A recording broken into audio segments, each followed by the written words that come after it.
Number 10. Tiny Toon Adventures. In this cartoon, the original Looney Tunes characters become professors at the Acme University, a school for younger toons. What a great homage to the original cartoons! If only some of the people who make cartoons these days could be this creative. Anyway, this show has a variety of different types of humor and several great characters. On this show there is always something happening, and it never makes you feel bored. So yeah, Tiny Toons is a cartoon that I love since I was a kid. Number 9. The Powerpuff Girls. Where should I begin? It has great main characters, and each Powerpuff Girl has a distinct personality, which makes the viewer care for all of them. But there is also a lot of great supportive characters, as well as great villains. The show has a lot of character development, combined with great episode plots. This show knows how to combine action and comedy. So even if an episode begins with a random monster attacking the city, that doesn't mean that that's all the episode has to offer. So yeah, in my opinion this is one of the best cartoons Cartoon Network has ever made. Number 8. Batman the Animated Series. Without a doubt, the best Batman adaptation that we've seen on TV so far, and one of the rare Batman shows that I like. Yeah, I'm really not a fan of most of them. Anyway, this show has everything. Great characters, great plots, great animation, and great voice actors. The writers did an excellent job. I especially love the Joker in this show, but the other villains are also great. So yeah, Batman the Animated Series, a show that is deservedly considered as one of the greatest animated series of all time. The people who watched one of my old videos know that I am not a fan of cartoons that were made in Europe. They are most of the time very bland and forgettable, and 95% of them make even the blandest and least successful shows from Hanna-Barbera look like masterpieces. However, there is one huge exception to this. It's the Animals of Farthing Wood. There is no way that such a show would be made in the USA. Maybe as a movie, but definitely not as a TV show, because soccer moms would get a panic attack 5 minutes into each episode. You see, this show maybe looks cute at first, but it has almost no comedic content. It focuses on a strong plot and a storyline, something that most animated shows in Europe barely have. The animals in this show decide to work together because their previous home, the Farthing Wood, was destroyed.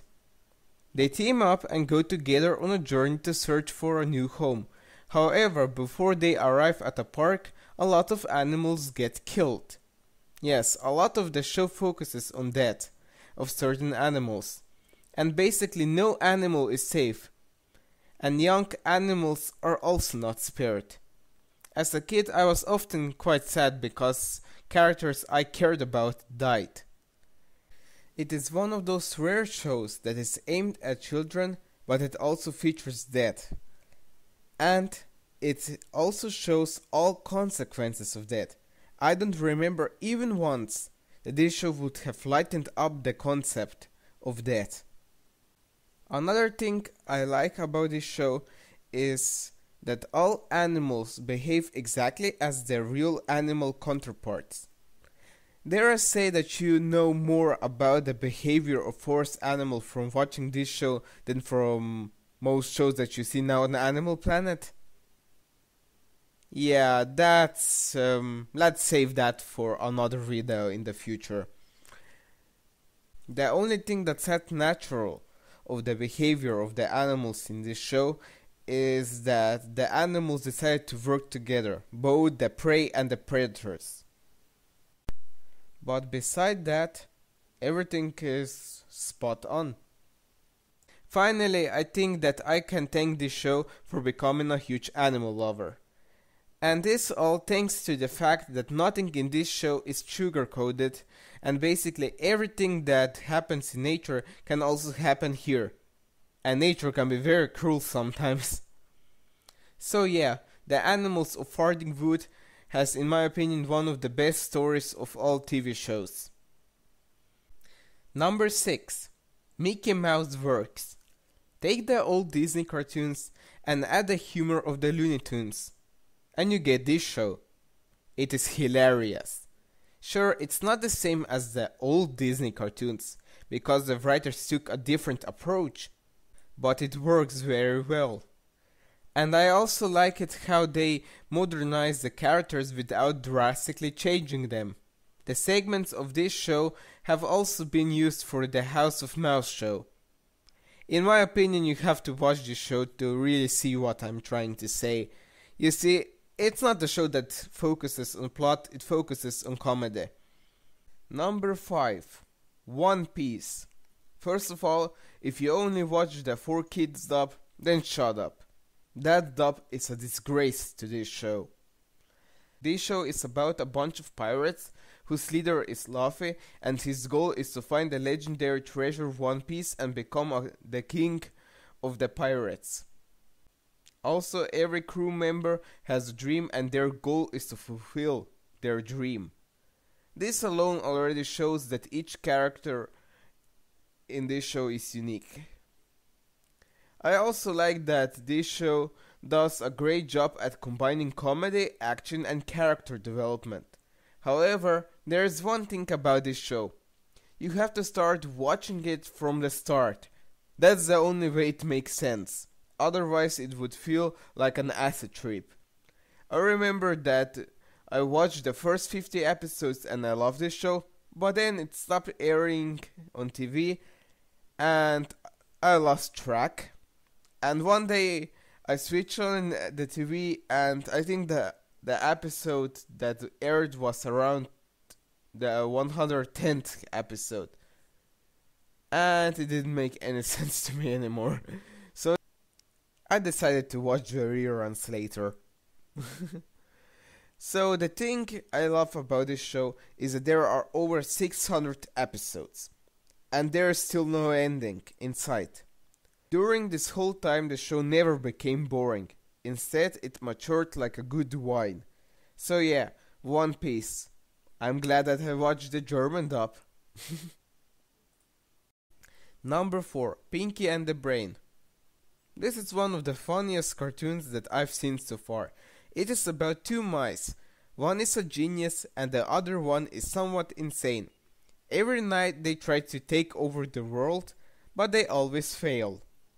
The best thing about this show is the humor. It has great timing, and it is clever.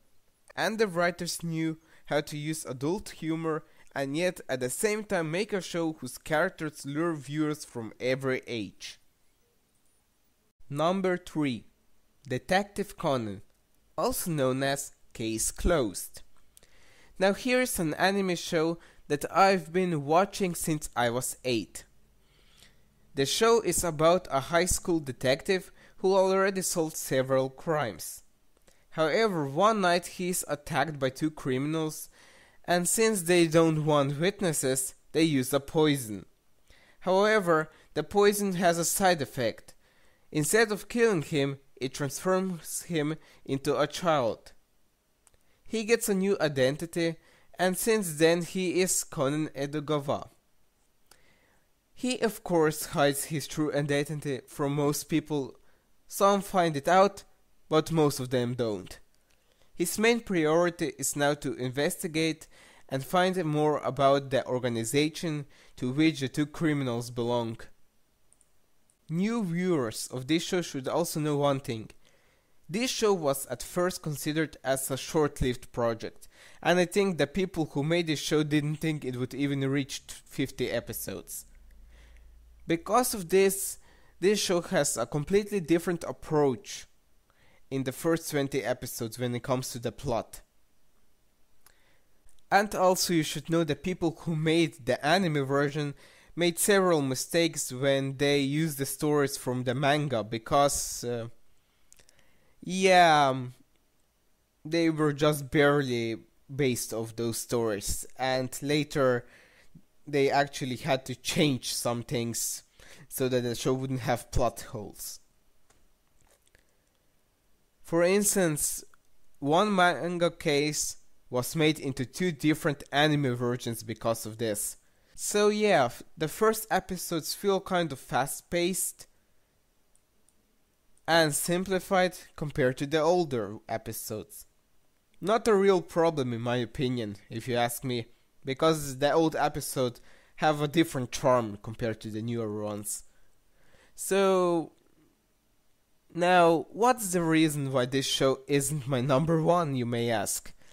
There are 2 things. The first is that this show premiered in the distant 1996, and it still hasn't ended. It now has over 700 episodes. Remember when I said that some shows stretch their plot like a chewing gum to make new episodes? Well, this is one of these. However, surprisingly, this didn't ruin the show for me. The reason why the huge episode number annoys me is because basically all dubs stopped because there were just too many episodes. For instance, the German dub so far went to the 333rd episode, and there wasn't a new episode aired in 6 years. Well, actually 7 years now. And I am not a fan of watching shows subtitled. It takes me a lot of time to get used to it. However, one thing suffered a lot because of the enormous episode count: the filler episodes. There are a few really good filler episodes, but most of them aren't that good. At first, filler episodes weren't that obvious, but as the years passed, they started to stand out in a bad way. They normally have a very simple plot that is nowhere near the plot of the episodes that are based off the manga. They are often also boring. So boring that when I watch reruns, I skip them. Yeah, this is one of the main reasons why this show is only my number 3. Finally, another thing that also bothers me is the English dub. This show is relying on Japanese culture. A lot of cases deal with it, and a lot of things need to use the Japanese language. And you need the Japanese writing system, characters, to solve certain cases. This almost always falls flat while dubbing the episode. And most of the time the people who dub the episode take an easy way out and simplify it.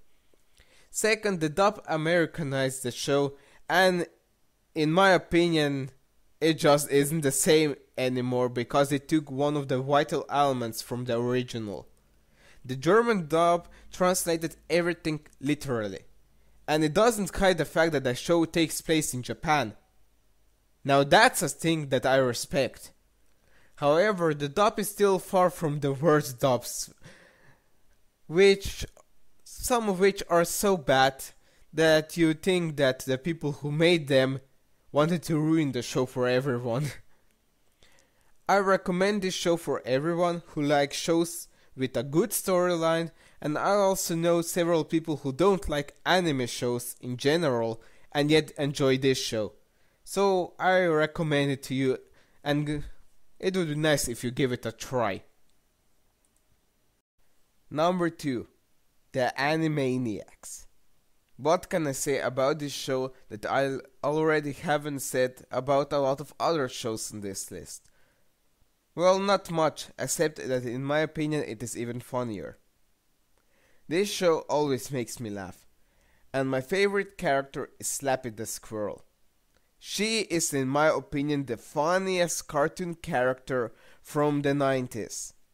The whole idea about her is hilarious, and her attitude, and basically everything that she does makes me laugh so hard that it hurts. Most other characters also do a good job. However, there is a reason why this show didn't make it to my number one. A few characters weren't funny, and they tried way too hard to make them funny, and it was a complete miss. Especially when they were on the same show that featured way better characters. Those characters include the Good Feathers, Katie Kaboom, Buttons and Mindy, Minerva Mink, and especially those two hippos. The hippo couple is so unfunny that if they had their own show, it would have been on my list of the 20th animated series from the 90s. Yeah. But beside these characters, the Animaniacs is one of the funniest shows that you can find. And it also has a lot of adult jokes. And I'm quite surprised that some of them made it past the censors. And finally, number one. At first I had problems choosing which one of my top 3 will be my number one, since I really love all 3 of them. So I decided to write down the things I don't like in each show. And I could come up with a few things from both my number 3 and number 2. However, I couldn't think of nothing with the show that is now on the first place. So the show that I'm talking about is none other than Courage the Cowardly Dog. This show is amazing. I am a fan of black humor, but only if it's done right. And boy did this show do an excellent job at it. Not only this, but it knew how to use surrealism and make it funny. I am not a big fan of shows that use surrealism for comedic purposes, because most of the time it feels forced, and to me it feels like they are using surrealism to cover up the missing plot and character development. I never had this feeling with this show. Next to the great humor, this show also has great characters. From the 3 main characters, each one is completely different. Muriel is your typical old lady who trusts more or less everybody. Courage is a dog who gets scared of everything, however he's prepared to do everything for Muriel. And Eustace is your typical grumpy old man who only cares for himself most of the time. The thing I like most about this show is that every character, even the ones that only are important in one episode, have a backstory. One great example of this is the episode The Mask. That episode alone doesn't have that much humor, but it has a great story. It actually hints to real life situations, domestic abuse and prostitution. Wow. So yeah, Courage the Cowardly Dog is a show that scared me when I was a kid, but at the same time I couldn't stop watching it. It is a show that can be watched by everyone, and it is one of my all-time favorite cartoons, as well as my favorite from Cartoon Network. So these were my top 20 animated series from the 90s. Tell me in the comments what do you think of my list. So yeah, bye.